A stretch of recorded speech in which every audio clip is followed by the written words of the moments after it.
Ano ang tanging isabilin ko daw sa mag-i-exam po nitong Neuropsychiatric Psychological Examination ng BFP recruitment dahil hindi po sila pinalad po sa pagpupulis at nag-try po sila dito po sa BFP recruitment. At nakaproceed naman sila dito po sa physical agility test, tapos dito na naman sa susunod daw ay mag-neuro examination na daw sila.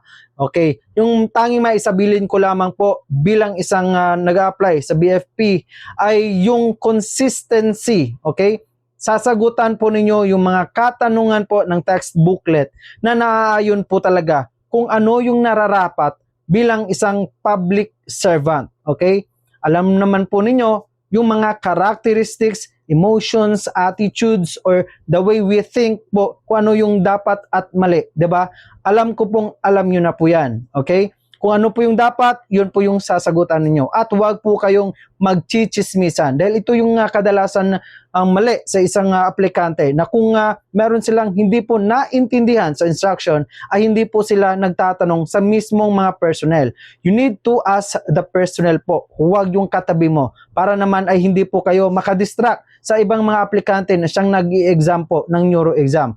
At huwag din po kayong magpauna-una. You need to follow instruction. Pag sinabi po dito lamang po kayo mag-answer, dun lang po na part, okay? Pero you need to double check yung text booklet po ninyo. Kasi baka naman po ay may mga possibility na overlook ninyo or nalaktawan po ninyo ang isang papel po na siyang dapat po talaga ay nasagutan ninyo. Okay? Bago din po kayo magsagot po nitong neuro examination, huwag niyong kakalimutan ang Diyos. Kasi wala po talaga tayong choice, kundi ang manalangin po na guidance po talaga ng Panginoon para po ay maprotektahan po yung ating pag-i-exam. At the same time, we are guided po sa ating ginagawa na pagsisikap po para po sa pamilya. God bless and good luck po sa inyo. And may the Lord God bless us all.